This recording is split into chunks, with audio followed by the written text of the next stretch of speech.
Don't you know I need you so?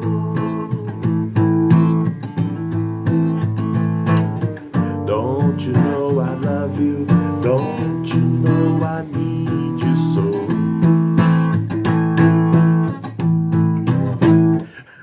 Olá, pessoal! Mais uma edição da discografia comentada dos Beatles aqui no canal Larry Beatles. Antes de mais nada, eu vou pedindo para vocês curtirem, para vocês darem likes aí, compartilharem esse vídeo. Vamos ajudando aí o canal Larry Beatles a subir nas paradas de sucesso. Bom, hoje a gente vai falar de um disco aqui.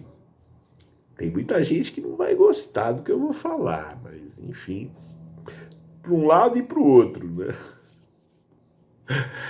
Ringo the Fourth, Ringo o Quarto.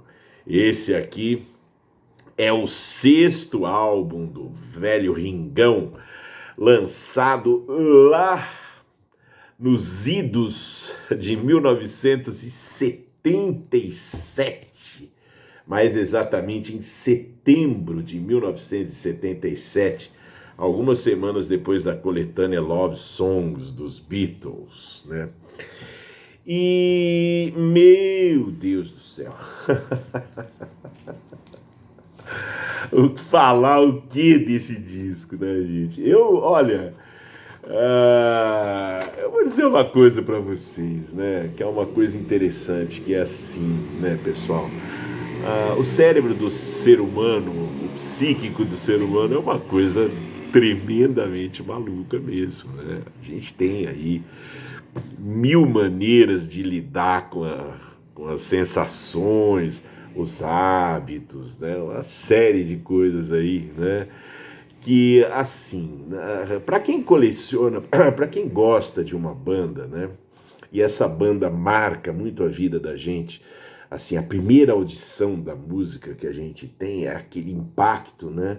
Aquela coisa da novidade, enfim, a gente se apaixona por essa música, acaba, claro, fazendo a ligação da música com quem faz a música, passa a idolatrar esse pessoal que faz a música, e enfim, aí a gente passa a comprar absolutamente tudo que essa banda lança, né?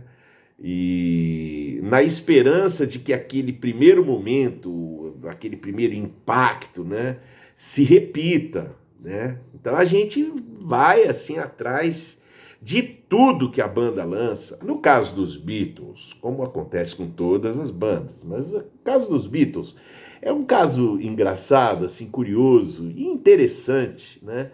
Porque os Beatles dividiram em 4 depois que eles terminaram, obviamente, né? E aí o colecionador, o cara que gostava dos Beatles e que não aceitou o fato dos Beatles terminarem, os Beatles mesmo, né? Tal. E esse cara, esses fãs que não aceitaram esse fim da banda, continuaram comprando os discos dos ex-Beatles.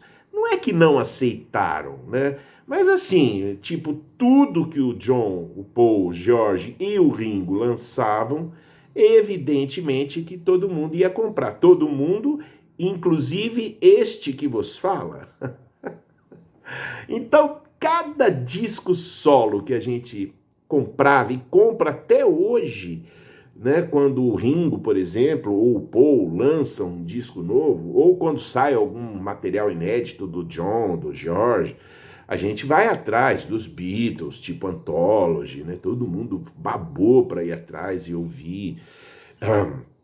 Assim, felizmente, a grande maioria, na minha opinião, a grande a maioria do material lançado pelos ex-Beatles é muito legal, né? Mesmo o Ringo, nos últimos anos, aí, vamos dizer, nesses anos 2000, 2010, nessas 2 décadas, né? E agora parece que vai entrar por 2020, O Ringo tem gravado bons discos, porque ele voltou a fazer um rock mais básico mesmo. Voltou a fazer uma música muito inspirada nos Beatles, claro, né? Nunca se pode esperar muita coisa de um disco do Ringo, mas a gente sempre sabe que vem ali, sabe, metade do disco interessante de ouvir. Enfim, lá em 1977, os ex-Beatles estavam entrando numa maré ali meio esquisita em termos de criatividade, né? Porque o Paul tinha ali lançado o Ben on the Run, o Venus and Mars, depois ele deu uma caída com Wings at the Speed of Sound, aí ele pegou Wings Over America ao vivo, que foi um tremendo de um disco.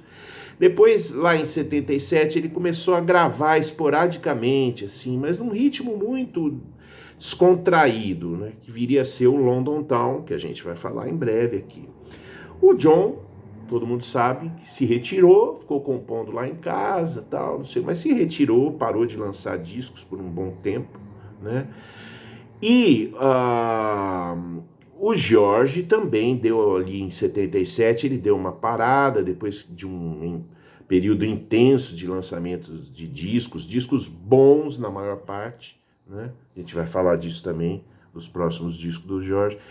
E o Ringo, que teve ali uma primeira fase, vamos dizer assim, de 1970 até 1974, muito interessante, ou seja, o Ringo gravou disco de standards da música do foxtrot americano, da música jazz americana, cantada, né? Gravou depois um disco de country, muito bom, gravou um baita de um disco de rock, que foi o Ringo, que teve a participação do John, do George e do Paul.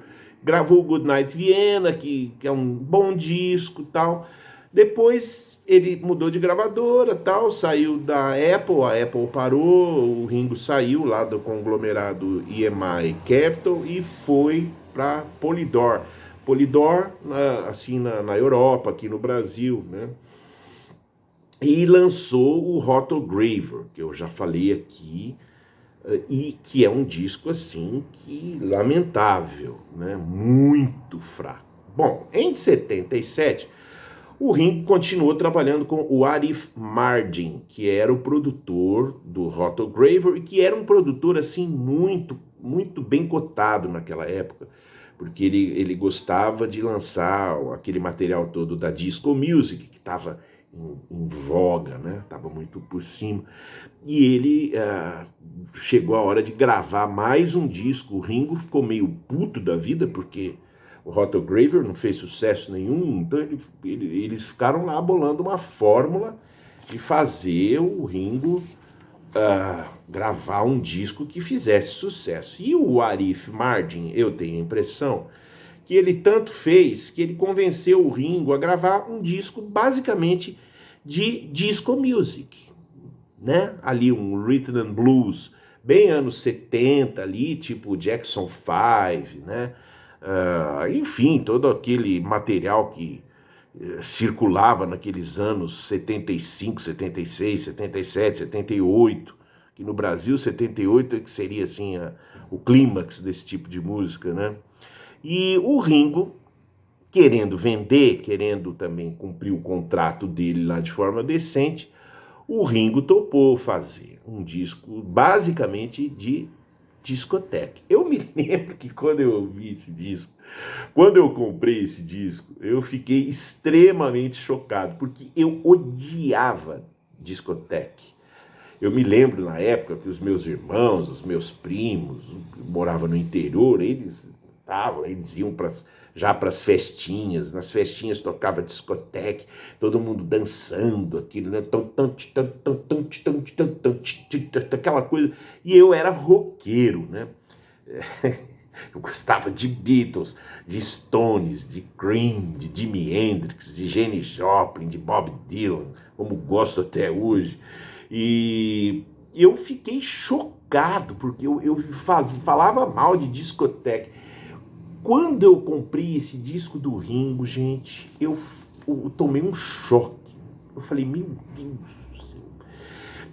como é que eu vou ouvir esse disco? Porque tinha aquilo que eu estava falando, né? Assim, a gente comprava na esperança de ver o Ringo fazer um novo disco Ringo, um novo Goodnight Vienna, que fosse, ou uma nova, ou músicas no estilo da Octopus Garden, né?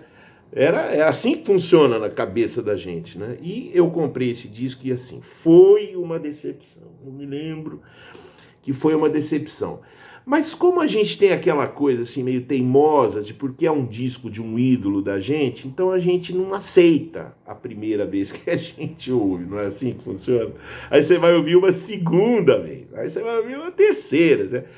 O fato é que eu acabei me apegando a algumas músicas desse disco. Antes de mais nada, eu quero falar que assim, o Ringo gravou esse disco basicamente em Nova York e com participação de músicos assim excelentes, como o Steve Gadd na bateria também, além do Ringo, David Foster na clavineta, o Richard T, que tinha tocado com o George no 33 and a Third, tocou aqui também, né?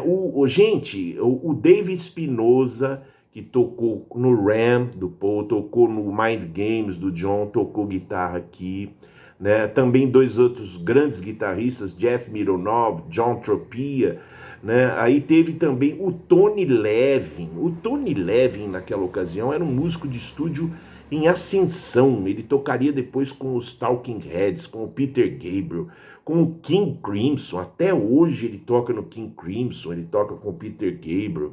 Um baita músico. E tem mais gente aqui, David Foster, David Bromberg, tem Hugh MacDonald, muitas cantoras que depois fariam muito sucesso na discotheque music, Melissa Manchester, né? Deborah Gray, deixa eu ver se eu acho mais um nome aqui importante. Enfim, olha, Bette Midler, né?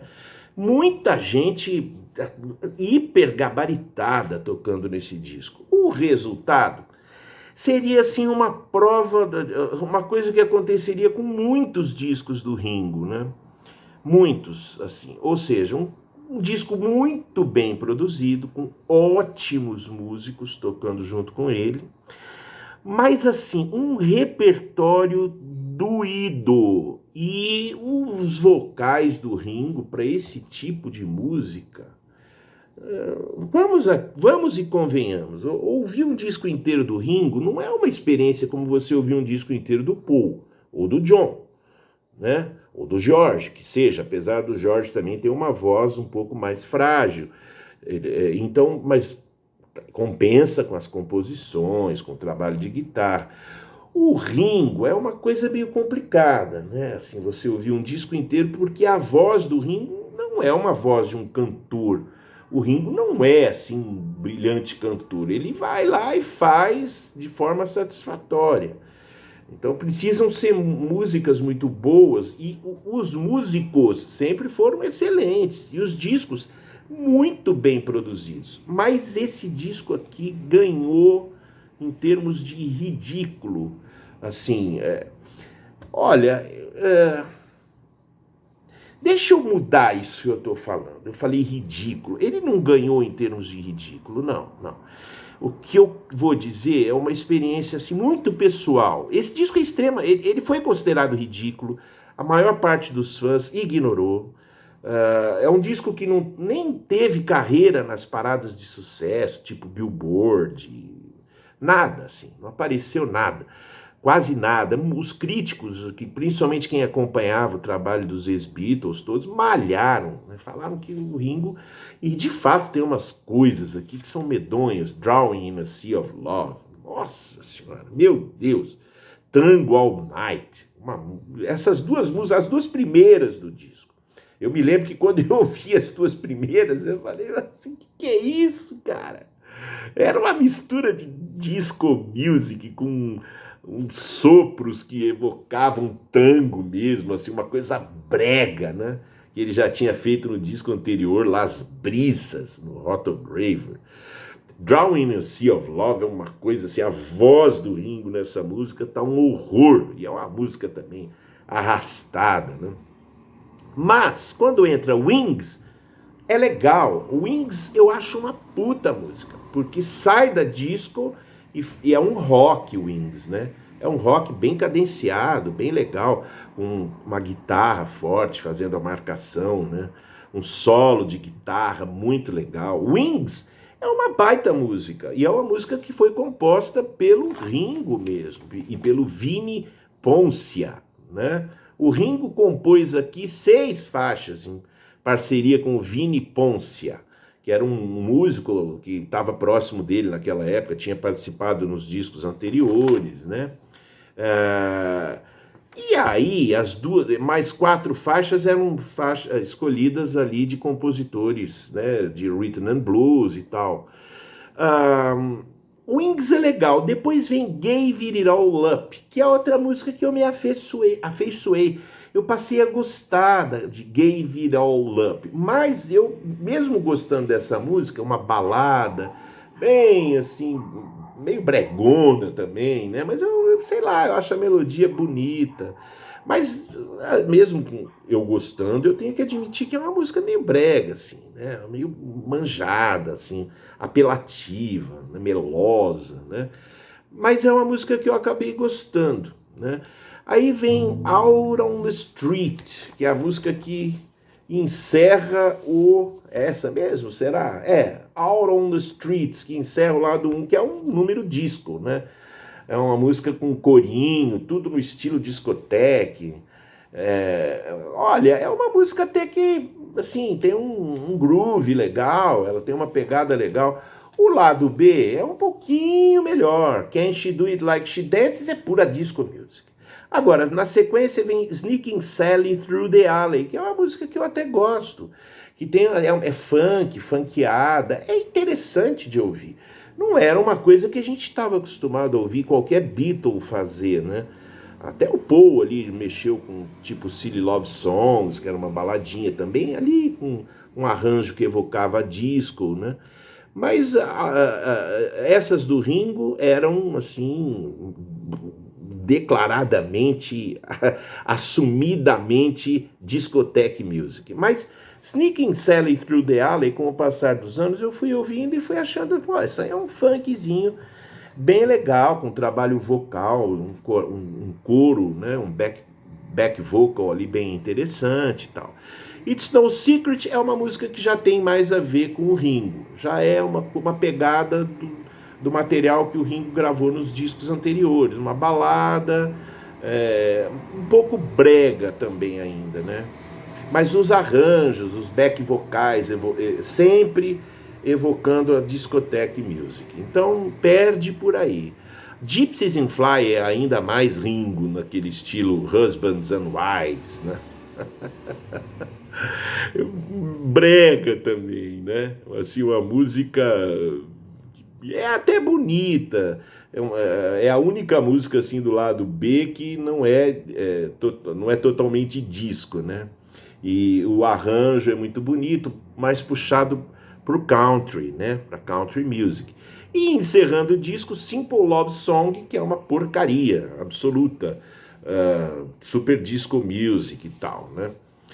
O Ringo lançou um compacto na época, um compacto simples na época, com mais músicas. Just a Dream no lado B, era a música inédita que não entrou no LP, que era um número disco também. Mas, curiosamente, eu também me afeiçoei. Porque eu sou aquele tipo de bitomaníaco que ouve, mesmo os discos do Ringo, que são, assim, alguns são muito ruins, eu acabo ouvindo. E a música acaba colando na minha cabeça e eu adquiro até um certo prazer. Mas o fato é que esse fenômeno que acontece, né, com artistas que a gente passa a colecionar, a seguir, é uma coisa curiosa, um negócio que se você for pensar é meio assim, né? É como se quando o artista predileto da gente, quando ele faz um disco ruim, é como se a gente não aceitasse isso, né? Não é possível, né? Eu vou ouvir esse disco, alguma coisa eu vou aprender a gostar. Eu acho que isso é uma experiência que tem mais a ver com os discos do Ringo mesmo, né? Alguns do George também aí, né? E do Paul, claro, e do John, né? O fato é que esse disco aqui, cujo título a gente não sabe se é assim, Ringo, o quarto álbum de rock do Ringo, Ou o Ringo, o quarto Beatle, a gente não sabe direito, acho que eu não conheço nenhuma entrevista onde ele tenha explicado isso. E o Ringo nessa fase aqui, gente, estava terrível, né? Ele estava bêbado, ele só vivia em festas, em bebedeira, ele estava usando muita droga. Ele estava aqui com uma namorada, Nancy Andrews, na época, quer dizer, tinha várias, né? E, enfim, era uma fase que começou a ser muito triste para o Ringo, né? Ele estava perdidaço na carreira, na vida pessoal dele. Ele estava perdidaço. Bom, essa foi a resenha. Olha a capa. A capa é brega pra cacete, não é não? Bom, é isso, gente. Likes, compartilhem o meu vídeo. Eu sei que tem gente que provavelmente vai ficar brava comigo aí porque eu falei mal do Ringo, né? Mas não falei só mal, não. Você viu que eu falei que eu gosto de umas 3, 4 músicas desse disco. Consegui gostar. Gente, acompanhem os vídeos aí, tem mais vídeos aqui, tem muito vídeo aqui no canal. Valeu, pessoal. Todo mundo em casa, na quarentena, ninguém sai para fora, só para coisas extremamente urgentes. Um abraço para todos e beijos para as mulheres todas aí. Tchau, tchau.